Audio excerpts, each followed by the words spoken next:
covered this entire house from the living room, the entire house with plastic. It was absolutely beautiful in a way that Latino has never been seen as, you know, beautiful when it comes to plastic covers, right?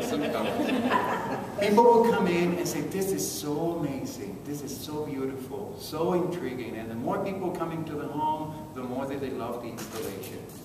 And then it was a learning lesson for me, because it's also about where and how you recontextualize what you do. Had I put that very specific thing in a Latino home, it would have been the greatest joke on earth. But just because I removed it and put it in a completely different environment with a family that was not necessarily expecting it to have, that in itself changed and freed the stereotypical, you know, notion of what plastic slipcover is. And then that was a learning lesson for me. And I think that that's what the negotiation back and forth between the community and the museum. Because I do that as much as I regret and reject museums, I understand that it's the ultimate depository of art. And there's no doubt. But there is negotiation between those two. You know?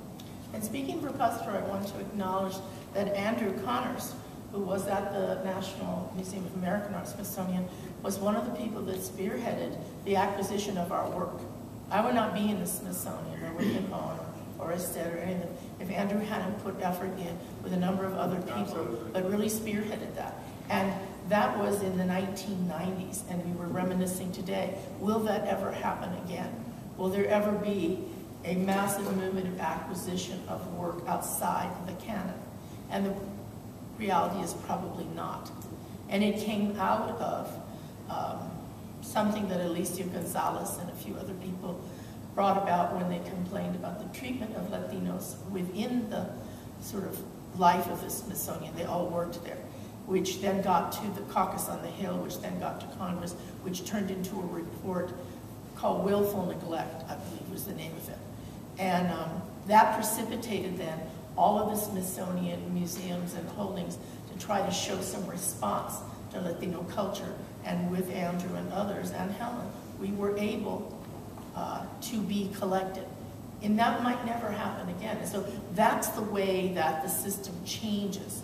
Unfortunately, it's almost through a forced encounter, because otherwise, that Smithsonian would not have these pieces, and they traveled it in a show called Latino Treasures of the Smithsonian. It was a startlingly beautiful show.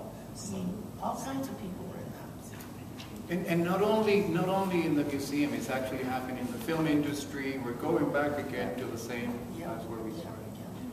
Could you address